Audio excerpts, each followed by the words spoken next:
Oh, hey, I didn't see you there. Welcome back. Welcome back to Uplift past Crossroads. If you're watching from my podcast, you're watching from my YouTube channel, welcome back. I'm Sean Christopher Jenkins. This is my guy over here on my left, on my right on the screen, but it's on my left if you just are where I'm at.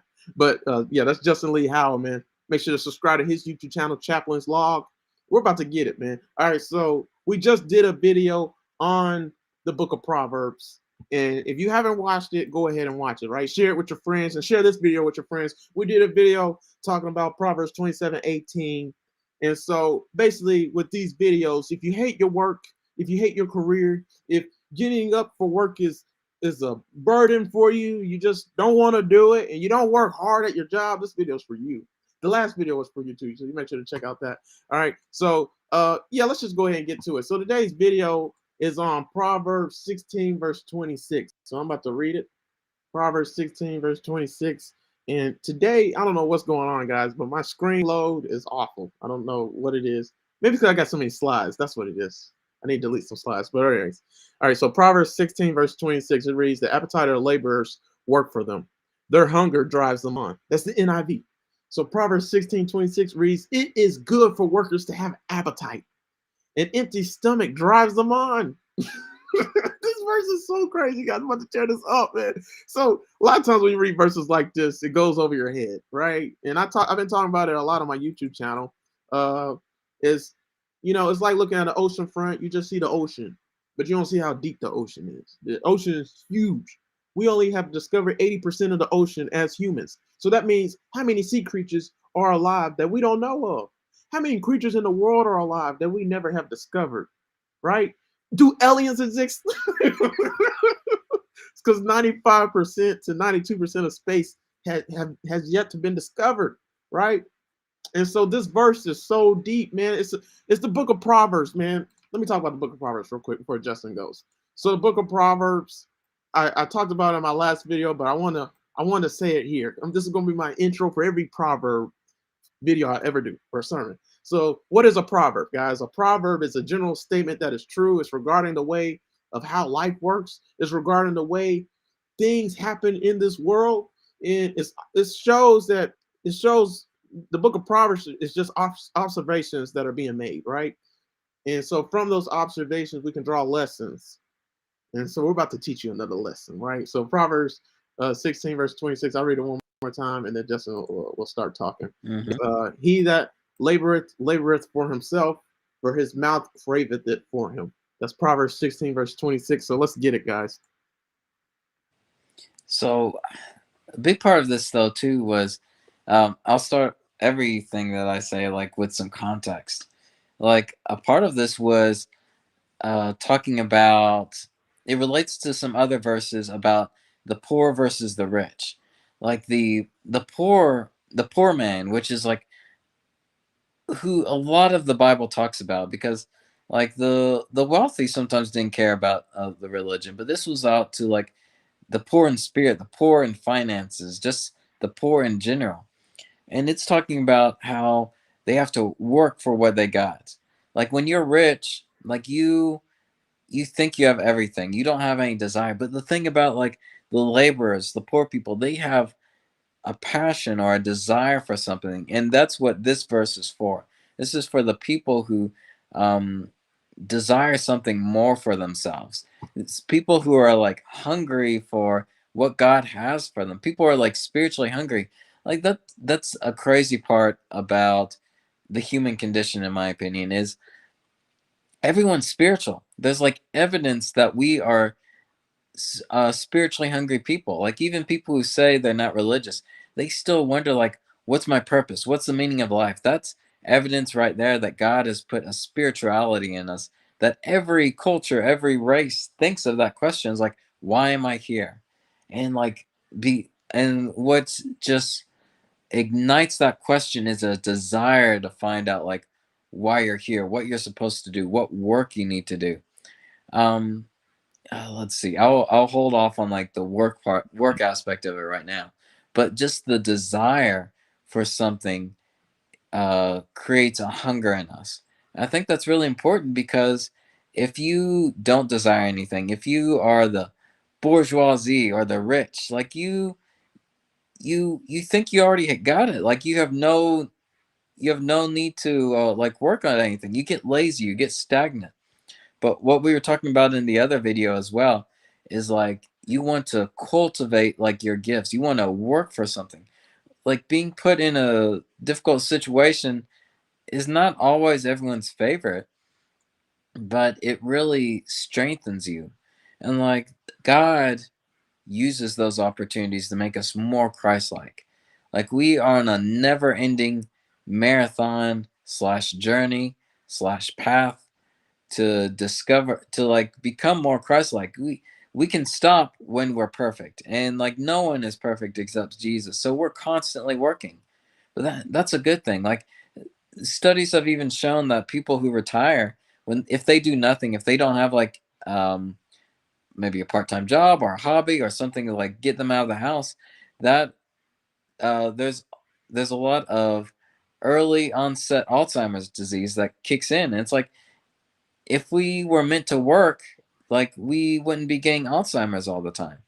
And of course, like some of that's genetic, but like a big part of it is if you're lazy about it, if you don't do the work that challenges you, like that's detrimental to your spirit and your body. There's like evidence that you're not living up to your full potential. Like God has put us here to work. Like even when he made Adam, like he gave him a job. Like he said, all right, name every animal that I've put on this earth. In Revelation, like it talks about how when we reach heaven, like we'll probably have a job or a duty to do up there. Like that's just because it's like good for our eternal soul. Like if we're in heaven, like we don't have to worry about our physical condition. So why do we keep working? We work because like that's good for our spirit. So like this verse is all about like the poor in spirit who are finding their desires. Yeah, yeah, and I don't want to. I hate moving contexts. Like pulling Mm, out another verse when we're hearing this verse. But guys, it's the book of yeah. Proverbs, man. Like everything in the Bible is like a puzzle, right? I talk about it on my YouTube channel all the time. Everything's a puzzle. And have you ever? What's the most complex puzzle you've ever done in your life? Right? That's the Bible. The Bible's the most complex pieces of puzzle pieces you got to put together. And you're not going to do it in this lifetime, and you're not even going to do it in eternity, in a life after. There's so much to learn about God. There's so much to glean from God. There's so many things we don't know. And we're still not going to know then. We'll still be learning and growing. That's how good our God is, man. I told you 95% of space has yet to be discovered. How much do we got to learn? How much of science do we need to learn? Like, why do we have cancer and all these different diseases? And Mm, can diseases cease to exist in this world? Yes, but we got to have the right tools, the right resources. And the world's corrupt. I'm not going to go on a tangent. All right, guys, but you guys get it, man. The book of Proverbs, man, it's a puzzle. And this is just one piece of a whole entire puzzle. So let's go ahead and go to another piece, all right? So me and Justin, we did a video on Proverbs chapter 27, verse 7, which actually ties in with this verse. It's the same, it's not even the same chapter, but it still ties into me. All right, so yeah, make sure to watch this video, guys, on Proverbs 27, verse 7. If you are hungry, you are in a good place, because that's what this video is talking about as well. So if we go to Proverbs 27, verse 7, it says, one who is full loves honey from the comb, but to the hungry, even what is bitter tastes sweet, right? A person who is full refuses honey, but even bitter food tastes sweet to the hungry. So what is that verse talking about? It's talking about what Justin just said. Like when you're hungry and desperate, you're willing to eat anything. You're willing to do whatever it takes to mm, succeed in order to to receive the taste that you're craving. And mm, even what is bitter tastes sweet. You're willing to eat anything because you're so desperate and hungry for something, right? But a person who's full of themselves, like they're sluggish, they're spoiled, like they're picky. So they're not going to eat anything that tastes bitter. They want honey from the honeycomb. They want the good stuff, right? They're not willing to eat any trash, right? But when you're poor, what are you willing to eat? Anything just to get food because you mm, need food to live, right? And so that verse that we're talking about today actually ties in with that a little bit. And so the verse is Proverbs 16, verse 26. I'm going to read from the CIV. That's actually one of my favorite Bible versions. It says, the hungrier you are, the harder you work. And then the appetite of a worker works for him, for his hunger urges him on. right? So let's break that down. So the first question I got for you guys is, are you in a desperate place? Are you in a desperate place? Because if you're in a desperate place, you're in a good place. So Mhm. hunger is a powerful motivator. A hungry person will do anything to get satisfied, like I said. So are you hungry to learn more about the Lord? That's the life application. Are you hungry to glean more blessings from the Lord, right? Are you hungry to just draw nearer to the Lord? Or are you satisfied with where you're at? Are you okay with knowing what you already know about? And that's sad for a Christian if you're like that. The appetite of a laborer works for him. If you got an appetite, you're going to go a long way. Their hunger drives them on. You're going to Mhm. go a very long way if you're hungry, if you're desperate, if you crave for more, if you desire more, right? Oh, Justin, I said I was going to do it, but man, it ties in, man. All right, so First Peter chapter 2, me and Justin have been doing studies on that. So make sure to check out that playlist on my YouTube channel, Uplift Past Crossroads. We've been doing videos on First Peter chapter 2. And in First Peter chapter 2, verse 2 through 3, man, those verses ties in with that, what I just said, that point I just made. So First Peter 2, verse 2 reads, and hopefully it loads. It don't take forever. If it does, Justin, you can go ahead and talk, man. Like maybe I shouldn't load it. That is ugly. No. It's still loading. Yeah, I gotta delete some slides, man. I figured out the technical issue, man. I got too many slides. I think I have like 500 slides on this one PowerPoint document. All right, so Mm. First Peter chapter 2, verse 2 reads, "As newborn babies, desire the sincere milk of the word, that ye may grow thereby." Verse 3 says, "If so ye have tasted that the Lord is gracious." So if you tasted that the Lord is good, if you know that the Lord is good, do you think his goodness just ends there? Or you think there's way more to learn from him? Right? God has many names. Jehovah Jireh, what does that mean? The Lord will provide, or Jehovah Nisi, Lord, you reign in victory. I'm singing a song. One of those is all right. Right. But he got a lot of names, and all these names mean something different. It means that God is many things. He could do anything. He's the great I am, right? Mm. So he's the bread of life. He's the water of life, man. So you come, right? So if you have tasted that the Lord is good, so have you tasted that the Lord is good? And do you think that it ends there? Me and Justin were talking about. I'll just talk about it right now. So everybody has an appetite for something. Mm. Everybody craves something. So how you get those appetites? Those appetites just come? No. It appetites are taught, right? And this is how they're taught. You know, my grandparents and my parents, when I was a baby, they used to give me food. At first, I could only have spiritual milk as a newborn baby. So for 5 to 6 months, you can only have spiritual milk. You can only have milk. You can't give a baby Coke. What would a baby do with Coke at 3 months, 4 months? No, they can't have that. They can't have chicken. All they can have is milk. Why? Because they need that to grow. Mm, mm, mm.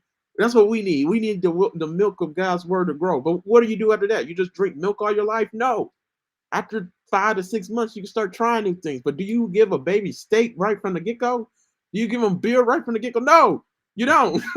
They have to grow into it, right? So you baby them. You start giving them little cereal. You start crushing cereal like little Cheerios, and you feed them that. And they're like, "Oh, this is good." You start trying to give them. I don't know. I'm skipping the broccoli. I don't know what stage you give them broccoli, but try broccoli, right? And most babies, they're like, "Ugh, no, I don't want that." But then they taste it and they figure out I like it, right? And even they don't like it at first, eventually they will. Because I know for me, I didn't like cocktail sauce because it looked like ketchup, and they kept on fooling me, give me cocktail sauce. I was like, "What is this? Like, it's not ketchup. It don't taste like ketchup," right? When I was a kid and a baby, so I used to hate when they did that. They did the same thing with ranch. Like, I'm familiar with ranch, but then they gave me blue cheese. I was like, "Why does it taste different, but it looks like ranch?"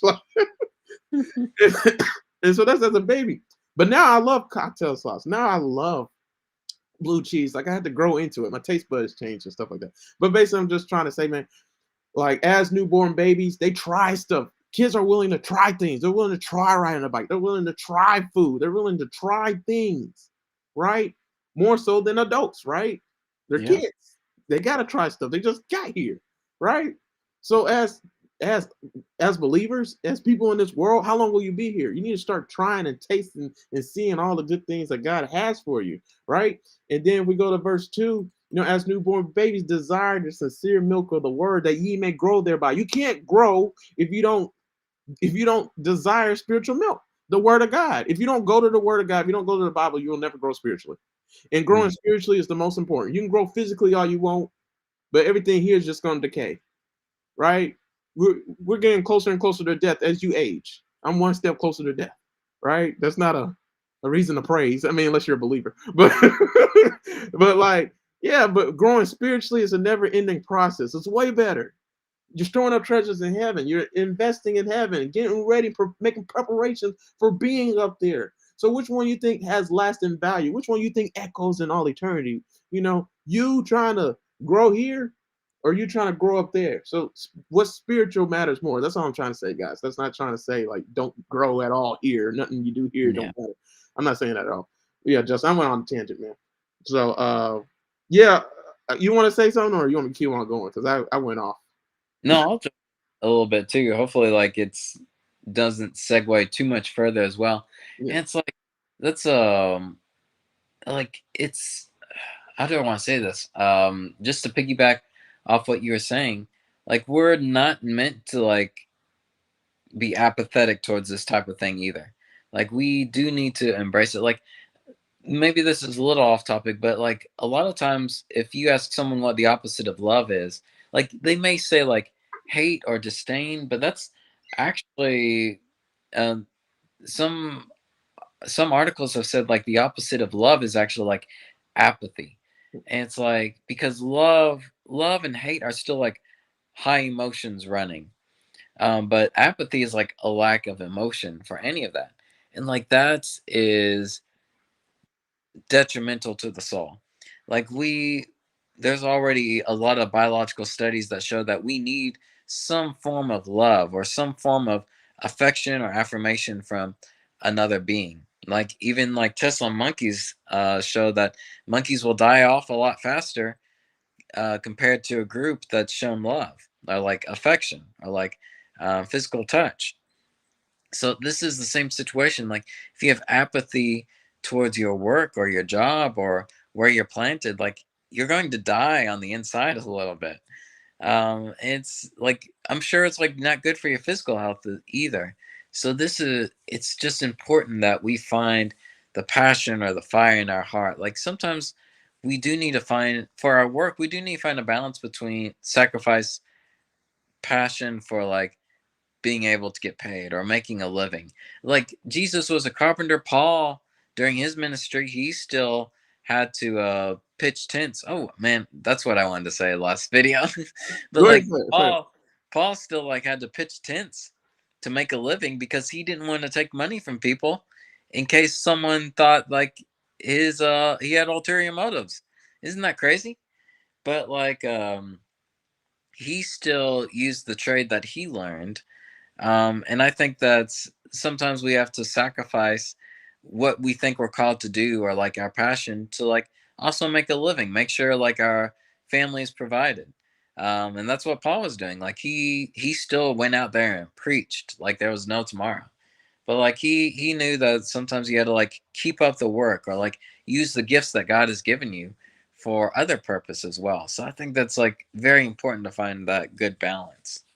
Yeah, man, we're about to tear it up now, man. We're hitting it now. All right, so today's verse, guys. We're doing an explanation or summary on what Proverbs 16:26 means. So that verse is so powerful. It reads, "The appetite of laborers work for them; their hunger drives them on." Right. So if I had to do a sermon on Proverbs 16 verse 26, a worker's appetite works for him. His mouth urges him on. His mouth. Wow, I'm seeing that. All right. So one of my sermon ideas is the common worker versus the uncommon worker, right? So the uncommon worker versus the common worker. So my question for you guys is: are you a common worker or are you an uncommon worker? If you are an uncommon worker, your motivator is God. Your motivation is evident in how you do your work today. So let me say that again. If you're if you are uncommon, is your motivator and motivation evident in how you do your work today? So if you're an uncommon worker. So one question I was going to ask everybody is what does a worker work for? What do you toil for? Why do you go to work, right? You some people go to work for themselves. That's a common worker. Other people go to work for God, for it's bigger than themselves. The work is bigger than themselves. So I asked everybody a question: Are you a common worker or uncommon worker? And then what motivates a worker? His hunger, right? His desire to get what he's laboring for, which could be a lot of things. I'll talk about that in a minute. But one of my main points is the person who's laboring, the worker, the common worker, may not be hungry for work, but he's hungry for food, right? Mm, He's hungry to feed his family, right? To take care of his family, to toil for them. It's bigger than him, right? This is why we work. This is why we get money. And so that's the point of this video title for Proverbs 16, verse 26. What's the point of working? If you needed some incentive to work, here you go right here. There's always a motivator and a motivation for every common worker, just for a common worker. I mean, talk about an uncommon one, right? So there's always a motivator and a motivation for every common worker. So, however, then there is a man or a woman of God who is an uncommon worker, right? Who, mind you, should have a different motivator and a different motivation than anybody else, than just the common worker. You don't just go to work, you just don't do the work. It's bigger than that, right? You're serving the Lord with the work that you do. You're working for God rather than working for man with the work that you do. I'm going to bring up that scripture verse in a minute. So basically, what I'm trying to say is, what is your reason for why you labor, right? If you're laboring for the wrong reasons, it won't benefit anybody. It won't mm, benefit you now or in the end if you're not doing it for the right reasons, right? That's why we got to make sure with the work that we're doing, we're literally aligned with God's will and doing what He called us to be. Otherwise, depending on your reason for working, you won't persevere, because if you're doing it for the wrong reasons, if you're working for the wrong reasons, then um, it will determine if you can persevere or not, right? You guys get what I'm saying? So yeah, depending on your reason for why you labor, it will dictate if you will last or endure to the end with the work that you try doing. That's why you've been going from job to job, because that's not really what God calls you to do. That's not what He wants you to be laboring for, right? You got to make sure you're fitting into His will for your life, and you're really utilizing your spiritual gifts and the resources that He's giving you, because only you got that gift, right? Maybe mm. somebody else got it too, but that's really your personality, your position, your gifting. You guys get what I'm saying? So depending on your reason for working, it will dictate if you labor in vain, right? It will determine if you can persevere or not, right? So that reminds me of Psalms verse 127, verse 1. It says, unless the Lord builds the house, the builders labor in vain. Unless the Mm. Lord watches over the city, the guards stand watch in vain. And we just talked about that with Proverbs, what was it, 27:18 or something? With the verse we did before this video. But yeah, like guys, like whatever job you got, you're trying to protect, you're protecting it for nothing, because God, He didn't call you to watch over that city. He didn't call you to watch over that tree or that job or that position or that marriage or whatever. That's why I don't pan out. Because unless the Lord builds a house, unless the Lord called you to that house, unless the Lord gave you that tree and that harvest to glean from and to, toil and take care of that tree for you to, receive the fruit and the nourishment that you need in life. The builders labor in vain. So that's part of what Proverbs 16:26 is talking about. So, Justin, you have anything you want to add? Oh, oh shoot! I felt like I did kind of. Well, you got to start writing it down, man, because I feel Yeah. like I'm talking forever. No, you're good. I just remember I was piggybacking on something you said in the middle. And I think like it's a lot of people might get discouraged as well because they don't see like the fruits of their labor or an insight, and that's like really hard to like motivate you to like work if you don't think like it's living up to anything. But I mean, I think I've said this before. I feel like I'm just repeating stuff, but like nothing is a waste if like you learn something from it or you gain something from it or someone else gains something from it, because I think God does honor that labor. Like a lot of times in this world, we can work as hard as we can, but like not see any physical rewards for it. And sometimes that just happens. That's a part of living in an unjust or unfair world. But like if you can, there are multiple ways that can like be an advantage if you enjoy the work. If God can let people see how hard you work, if God is letting you go from the experience, I think that's always makes it worthwhile. Yeah. So a big part of this again is like that desire to do the work.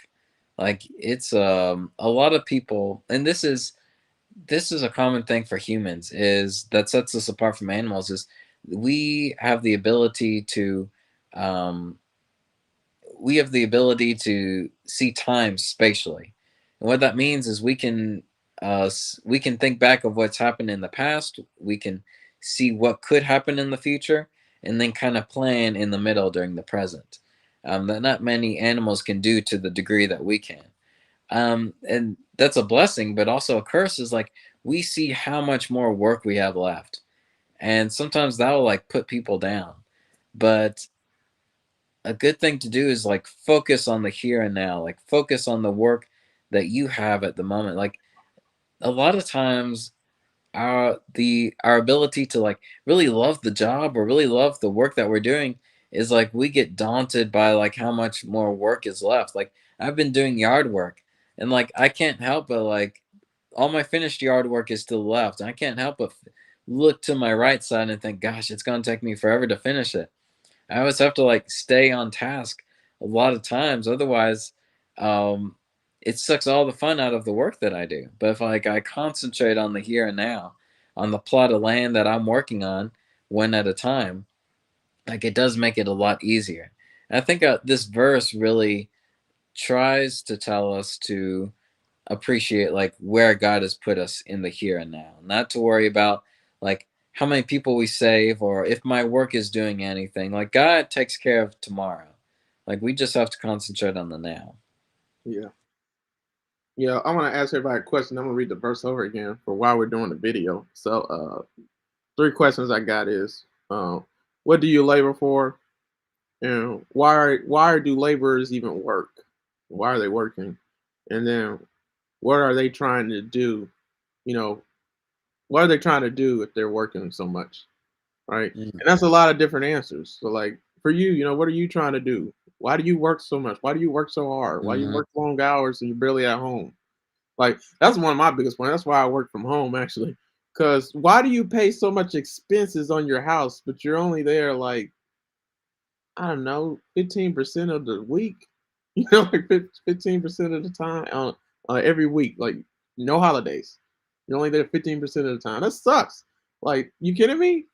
1 out of 10. Like, that's awful. Like, so, mm, so like, why are you working? To pay bills. That's one of the reasons. To get out of student loan debt or to get out of debt from the IRS or credit card, whatever. People work for money. People work to take care of their families. Why do you labor? For food, for just everyday needs, wants sometimes, just getting a nice gift for yourself or for someone else. Like, but some people work too for to show their full expression of their God-given gifts. Right? So all of us work for different reasons. So you got to ask yourself the question, is what I'm working for and what I'm laboring for, is it glorifying God? Is that really what God wants for me? Because if it's not, the labor ain't gonna be. I mean, labor sometimes never fun, but like it's just not gonna be the right fit. You're not gonna have the appetite you need to keep you going on. So that's the verse. So mm, Proverbs 16 verse 26 says it is good for workers to have an appetite. An empty stomach drives them on, right? And the appetite of laborers work for them. Their hunger drives them on, right?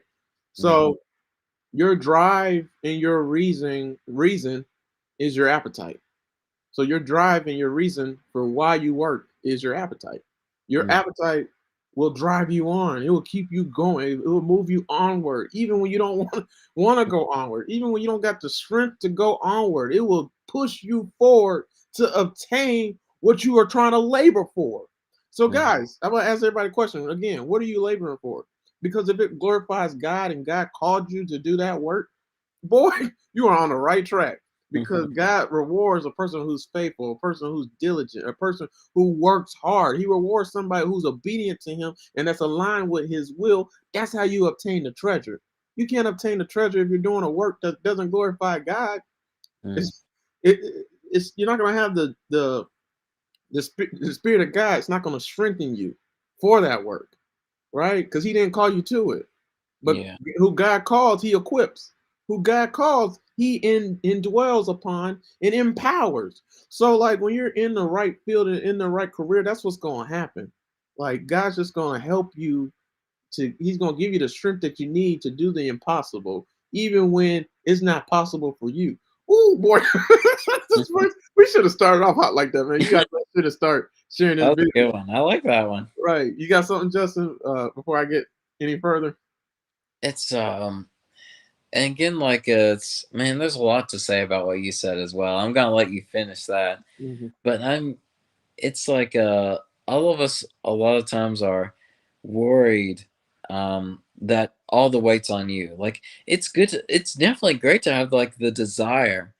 Like it's you can always start off with a desire to like do some work, but sometimes life just hits you and it's like you're more worried about the results, that your desire starts to die down. But we have to remember, like if we're in the work that God has called us to do, if we're doing God's work, or if we're not necessarily God's work, but like a job that he wants us to be in, like that's it's going to pay off eventually. Like it's not all on our shoulders to get a job done. We have to remember that God is with us. Family and friends should be with us. So we don't need to carry that weight by ourselves. Yeah. Like there are a lot of things where sometimes we get really concerned about the results. Yeah. Another question I was going to ask just with that whole part, talking about your appetite, right? Hmm. Is if you had everything, why would you be working? That's why you don't have everything. This is literally the Proverbs, right? I told you guys, I warned you. We talked about how in the book of Proverbs, it's just an accumulation. It's accumulation of general statements regarding true facts of life. It shows you the direction and how the world order works here, right? It's giving you truth for life, nuggets for life, like to apply so you can draw lessons from and to prevent you from struggling in life. And that's what Proverbs 16:26 is doing. The A worker's appetite works for him, his mouth urges his on. An empty stomach drives them on. You want to know why you're so empty? You want to know why life's so hard and you hate work, but you got to get up and work and you don't even want to work? Like, you want to know why you don't have everything?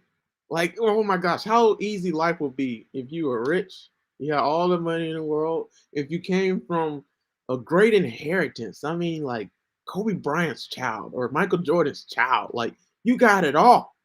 You think they're not gonna give you anything? You crazy. They got too much to give. Like money's nothing in them. Imagine you came from a household like that with all the prestige and fame. You get automatically just because you're their child. If you had everything, why would you work? This is why God got you in your situation. Because like Justin said in a previous video, he said that God disciplines his children. God's trying to show you the way that life works. He's trying to show you you need him. You need to depend on him. Hmm. And this is what Yeah. work does. This is what work does. Like it is good. It is good, guys. It is good. It's pleasing to the Lord. That's what it is good means. It's good for workers to have an appetite, to hunger for more, to desire more, to work hard and toil for a better life. And not just a better life, but to toil for what the blessings that God has promised you. Like you got to know what that is. You got to know your reason for why you work. You got to know and make sure you're aligned with God's will so you have a reason why and even more incentive to keep on doing the work that you don't want to do. Because all of us are in situations, and we probably always will be in situations where we don't want to do what we have to do in order to get what we want to get. So, so like that's just life. But that don't mean you don't do the work just because you don't want to do it, just because it's Mhm. hard, right? So it is good for workers to have an appetite, man. An empty stomach drives them on. Their hunger drives them on. And like I talk about it all the time, guys. My favorite basketball player of all time is Kobe Bean Bryant. Man, Kobe Bryant, the Mamba mentality. Man, let me share something with you, man. I know everything about Kobe. Like I knew this way before he died, by the way, because he's my favorite player ever. I watched every game he played when it was on TV. And again, he played for the Los Angeles Lakers. So when I was younger in 2010, 2008, 2007, 2011, 12, like when I was younger in eighth grade in high school, whenever the Lakers played, it was like at 11 p.m. Like it started at 10:30 p.m. And like, so I had to stay up to like 2 a.m., 3 a.m. on a school night just to watch them play and watch Inside the NBA. And so one thing about Kobe is practice made perfect. He put everything into the littlest of tasks. And that's what champions are made of. Chuck Noll, the championship winning coach, he had the most championships as a head coach before Bill Belichick for the Pittsburgh Steelers in the 1970s. He once said a quote. He said that champions are not made by doing extraordinary things. They're made by doing ordinary things better than anybody else. So Kobe Bryant mastered practice. He knew, and he even said that if I practice more than everybody else, if I put in even more hours than everybody else, I get ahead of people who were ahead of me because I'm putting in more hours into my craft and to honing my skills and fixing my deficiencies to where you can't see none of my weaknesses. And I change my weaknesses and I turn them into my strengths. And then my strength, I make them even stronger so I can become even better, so I can become even more unguardable. That's what Kobe Bryant did, just with a simple game called basketball. What do you think you should do in a spiritual life? What do you think you should do with your life? Are you kidding me? The littlest of tasks, you should master it and make it work for you so that when the game time comes, when it's time to perform, you exceed the task at hand. This is why Kobe Bryant's so great. Like Kobe is no doubt he's one of the greatest ever. That's not even a debate. Now you can debate if he's number one, three. Some people put him 15. You're crazy. He's in the top 10. He's definitely in the top 5 for me. He's definitely top 3. But he's number 1. He's my Michael Jordan. So, anyways, so practice. Kobe Bryant practiced even when everybody else left. So even when nobody else showed up for practice before practice, he was there. He practiced multiple times in a day, at least 6 times a day, just for a simple game called basketball. He practiced when they didn't even have practice. And then obviously he still went to practice. So everyone successful has a hunger. Because that's how much Kobe Bryant loved basketball. That's the point. How much do you love God? How much are you willing to toil for the Lord? How much do you really respect and just cherish and appreciate the life that he's giving you? Because if you do, you're gonna, like we talked about in the previous video before this one, you're gonna guard what he's giving you. You're gonna protect what he's giving you. You're gonna work like no one else so that you can have what nobody else has. Ooh. So if you work like no one else, you will have what no one else has. This is why you don't have anything, because you don't work hard enough. This is the Bible, right? Their hunger drives them on. So it's okay to be hungry. It's okay to be passionate. It's okay to be competitive. It's okay to have a drive and to have a fire for something. It's okay to want to be better and have a drive to fight for more, to compete for more, to have a drive to obtain more, and to be desperate for success. I'm one of those people, right? So that drive will drive you on to Mm. obtaining success. So I don't know if Kobe knew that was in the Bible. Like Proverbs 16:26, the appetite of laborers work for them. Their hunger drives them on. So if you need some strength for the work that you're doing, better make sure you're aligned with God's will. Then he'll strengthen you like nobody else because he gave you an appetite that's going to keep you going. You're going to have Mm. a hunger that even when it gets hard, even when you have suffered injuries, like Kobe, if you look at his injury chart, just Google Kobe Bryant's injury chart. He literally hurt every ligament you could hurt on the Mm. human body. And he still played. Like, not like today's basketball players. No, he played Mm. Mm. with those injuries. He hurt his pinky, injured it. Most players don't play today's games when they like literally break their pinky. And it was just shooting finger.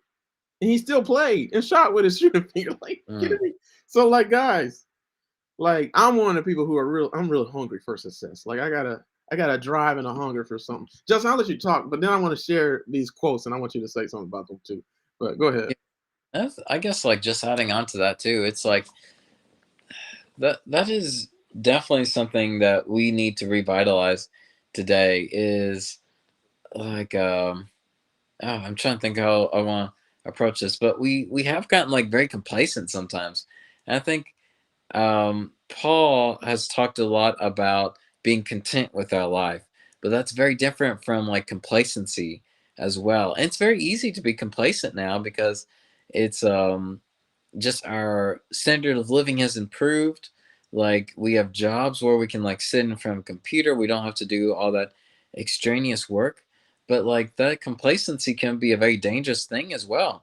Like what do we do after like work is work? We need like that good work life balance of like having something to do. Like if you feel like you're not doing God's work in your own job, like we find something else to do. Look for uh look for what God is trying to lead you to. That's something my wife and I are trying to pray for as well. Is like, where's God trying to lead us as a couple as far as spending our time? Because like time is like very important. I think I've said this before. Like there are two things. Like we don't really have anything we've gotten on our own.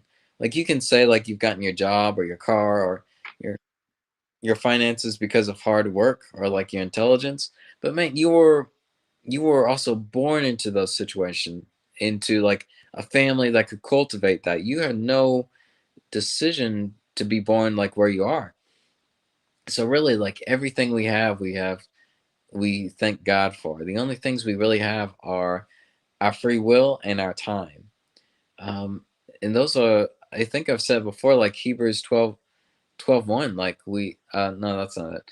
But whatever the verse is that was saying, like to offer our bodies as living sacrifices, which are pleasing to God. Like the only things, like God wants us to be in the same mindset as Him, not like being forced to, but out of our choice. And like He wants us to give our time towards like worthwhile things. That's very important. And I think it's just really easy to like jump onto YouTube or TikTok and just watch a bunch of videos and like lose track of the time that God has provided for us to like do some worthwhile things. Yeah.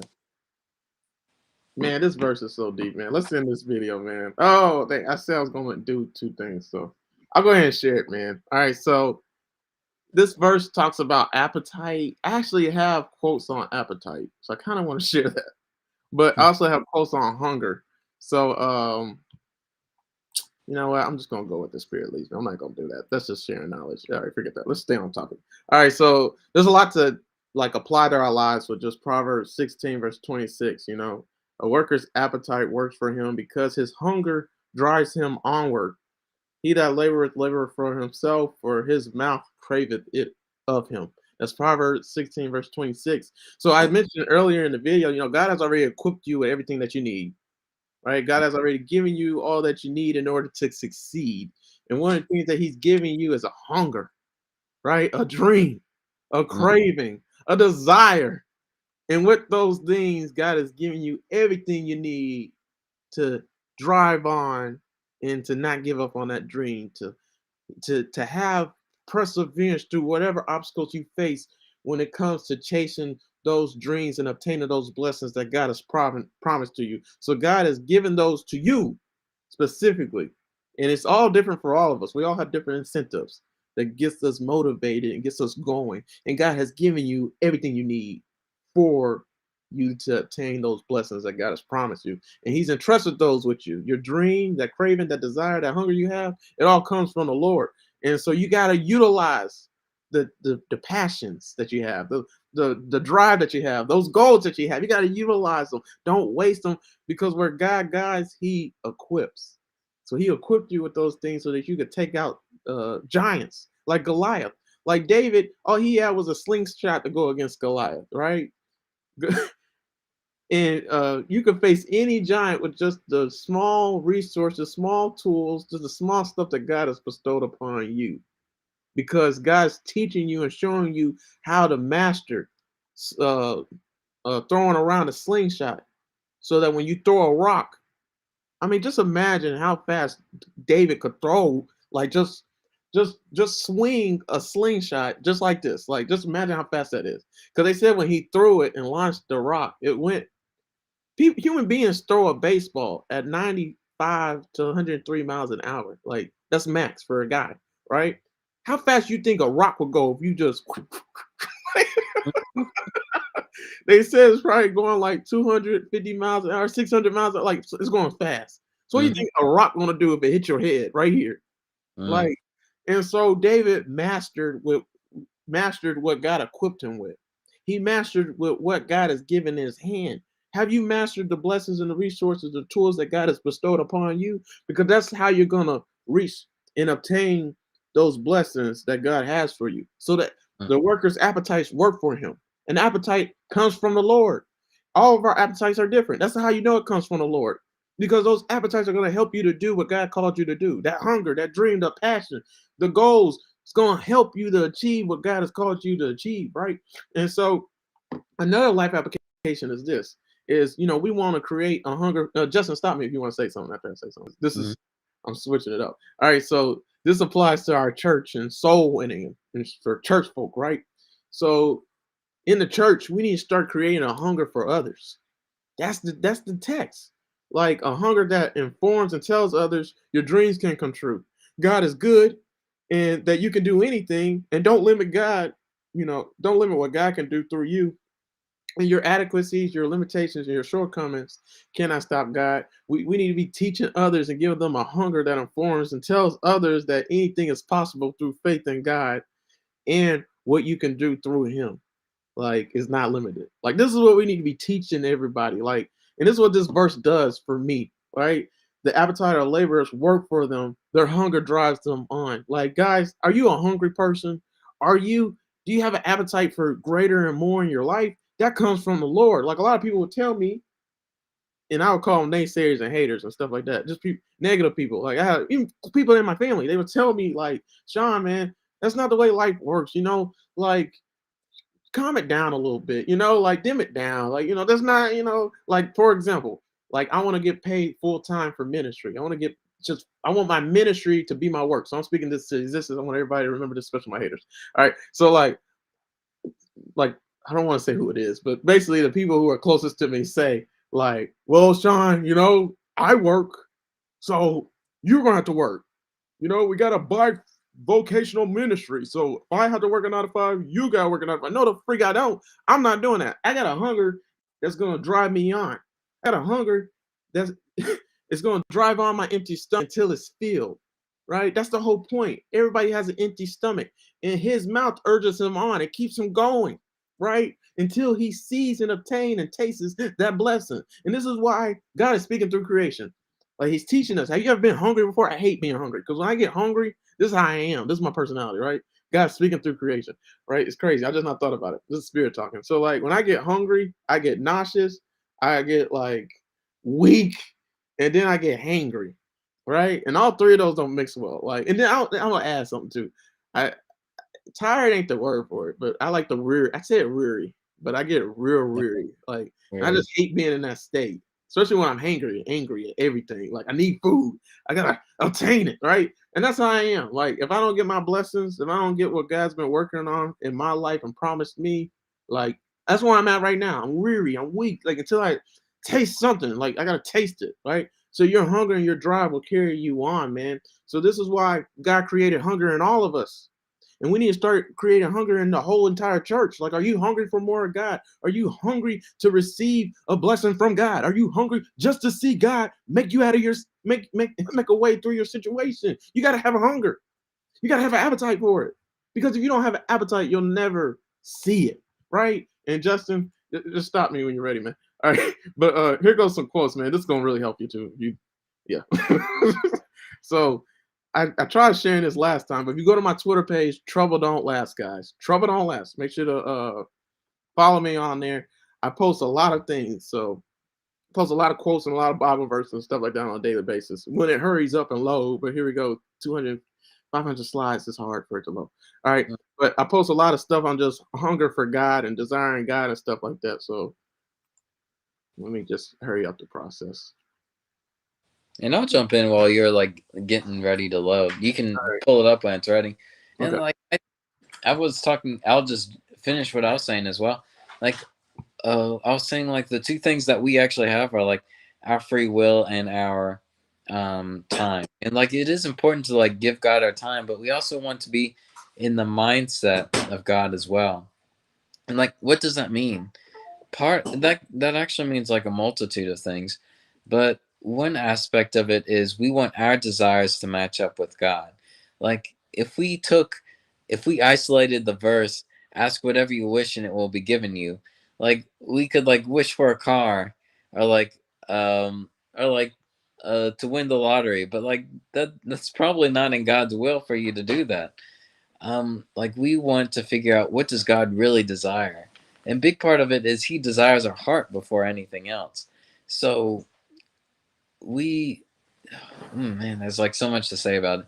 But like when we become born again, like we are given a new heart. Ezekiel says we're given a heart in the spirit. And it's very important that we continue that process as well and figure out what does what are the desires of God as well. Like, does God want us to like drive around in a fancy car or to like have a good job? No, he probably wants us to like dedicate our time towards endeavors that he loves, and in the process of that be changed through them, be changed through our actions or our time or what we choose to do. Because like he didn't care, Jesus didn't care about all the correct legalistic um, tasks that the Pharisees were doing. He cared about the spirit of the law and the heart of the people. And I think that's like very important to realize how much we can be transformed if we try to figure out what is it that God desires for me. And I just remember seeing this big picture of like Jesus asking this little girl to um, uh, hand over her like teddy bear, is because like he had a bigger teddy bear for her, but like first we had to like give up what we thought we desired in order to get the real gift of God. Yeah. Yeah, I just gotta zoom in on this post, man. So you remember last time I tried to share Hunger for God posts, stuff that I tweeted. Mm. Now I made like a whole collage. Oh, Look way that's back. whoa! You had a lot of those. Yeah, so like I got way more than this. I got stuff on appetite. I just haven't posted it yet. So let's talk about this real quick. So God never overlooks a this is all posts on Hunger for God, right? So how does Hunger for God work? What is Hunger for God? Justin, you can answer that if you want. But here goes a few quotes for you guys that I tweeted. Make sure to follow me on Trouble Don't Last. That's also my Instagram page, TikTok page, and yeah, just all that stuff. All right. So God never overlooks a heart that is hungry for him, right? Those who hunger and thirst for the things of God will be filled. God meets hunger. What are you hungry for? Passion for God is not a you thing, it's a hunger thing. I hate when people say that to me. Like, that's the first thing they say to me. Like, Sean, you're so young, man. I love your youthful energy, man. Man, I better still be like this at 65. Even at 95, I hope to be an old man that got too much energy. Like, you're like, how he's the first 99-year-old I've ever seen with just energy. Like, you know what I mean? Like, passion for God, man, hunger for God. It's not just a youth thing. It's not just a new believer thing. It should be for everybody. You should be tasting and seeing that the Lord is good every single day. And it should overflow in your soul and overflow in your life. It should be like Jesus said, come unto me and out of your belly shall flow living waters out of your belly. It's just continually flowing. The ocean is huge. I already said it at the very beginning of this video. How many sea creatures don't we know? So our victory for God and Him alone is the only thing that our hunger for God and Him alone is the only thing that will bring victory, right? It's the only thing egging you on and giving you the perseverance and the strength that you need to keep on fighting for more. That's what Paul's saying. Fight the good fight of faith. God meets people who are hungry. Where are you hungry for? And that's something else I want to say too. Here we go, right here. Your level for hunger determines your level of feeling from God. A lot of you guys say that God is far away from you. You have an awful relationship with God. You just want to hear from God or something like that. It's because you don't have a hunger for Him. You say you want that, but you eat and nibble on other things in life. That's First Peter chapter 2, verse 2-3. But it's also this verse right here. Like, what do you have an appetite for? That's a lot of stuff. Some people have an appetite for sex with every woman in the world. I'm kind of talking about somebody here, but I'm not gonna say who. Some Yeah, people desire. What do you say? yeah, probably not a good idea to mention that right now. I'm about to get married. All right. So some people have a desire just to have all the women in the world. Some people have a desire to have all the money in the world, like an appetite. Some people have an appetite just to play the video game 24/7, like, and just relax and chill and be lazy and coast through life. Like and then they get their cravings, right? They feel that appetite. So a lot of times we're filling our appetites with spiritual junk food. That's what it's called. So guys, you could live and nibble off of cookies if you wanted to, but is cookies good for your health? Right? It's just eating the same thing all the time good for your health. Depends on what it is, right? But Actually, no, it's not dependent. Let me talk to the doctor here. Justin knows way too much about biology, chemistry. Is eating the same thing over and over again, like your whole entire life, is that bad for you, or it just depends on what it is? Pretty. Okay. Some later studies have said like variation and moderation are probably the best diet. Okay. Yeah, like guys, like we can't just eat anything. We gotta make sure we eat this pure spiritual milk of the word. And Paul Mm. even said that at a certain point, as new believers, you don't always stay new. You don't always stay as newborn babies, as carnal Christians. You can change into a mature believer, mature in your faith. So how do you get to that point? Paul even said, like, I wish I could give you spiritual meat, but you can only you only want milk. You have no desire for more. So, like I said with this post, man, your level of hunger determines your level of feeling from God. Matthew chapter 5, verse 6 says, Blessed are those who hunger and thirst for righteousness, for they shall be filled. God wants to fill you with way more in your life, but do you want way more? Of the appetite of a worker works for him. It urges him on. Guys, the reason why you don't see more from God is because you're content where you're at. So hunger for God will lead you to encounter him. The Holy Spirit is attracted to hunger. He cannot resist those who honestly admit how desperately they need him. Like when you're hungry for God, he will fill you. Justin, I got so many, man. Like this is the last ones I got. Only got Yeah, 4 I more. like that. I Yeah. like that. This is way better than last time, huh?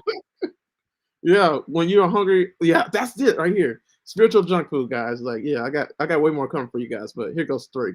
When you are full of other things, we won't hunger for God's word.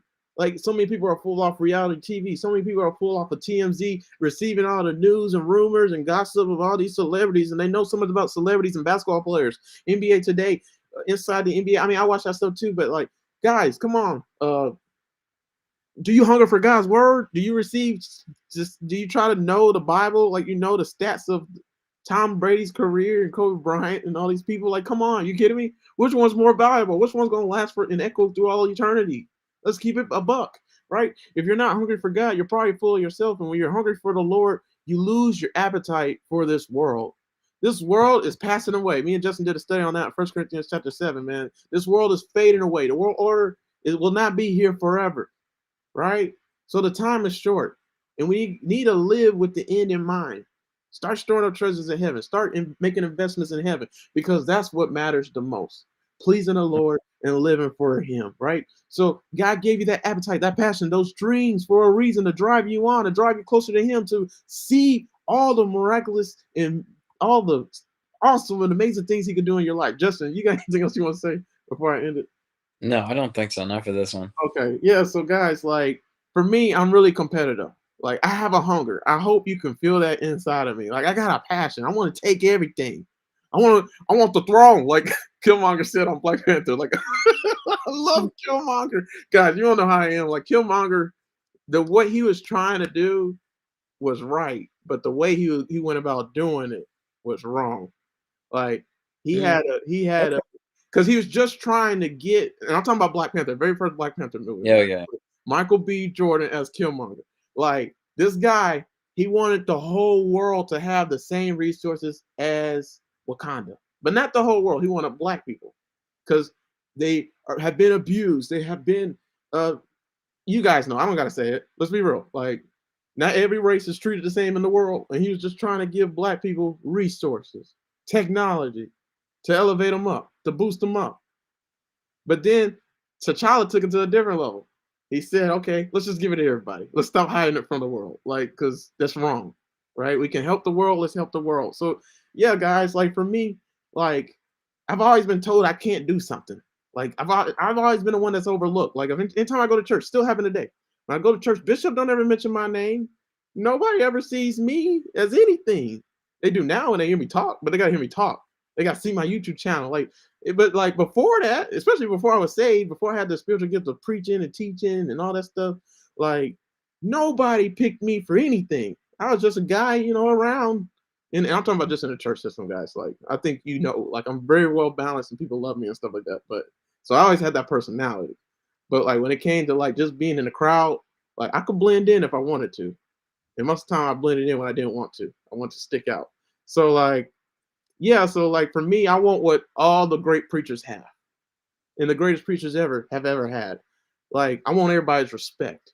Like when I come into a room, I want you to know who I am, right? That's just the way the world works. That's the world order. If you don't got nobody's respect, if you don't got fame and prestige, they don't want to hear from you. You know, and then I'll even add a cherry on top. If you got money, then everybody will listen to you.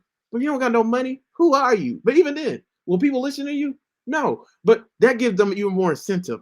So that's what I'm striving for. If I got all the money in the world, more money than preachers, if I have all the fame in the world, more following, subscribers, and I have my animation company for the Bible, come on, stop.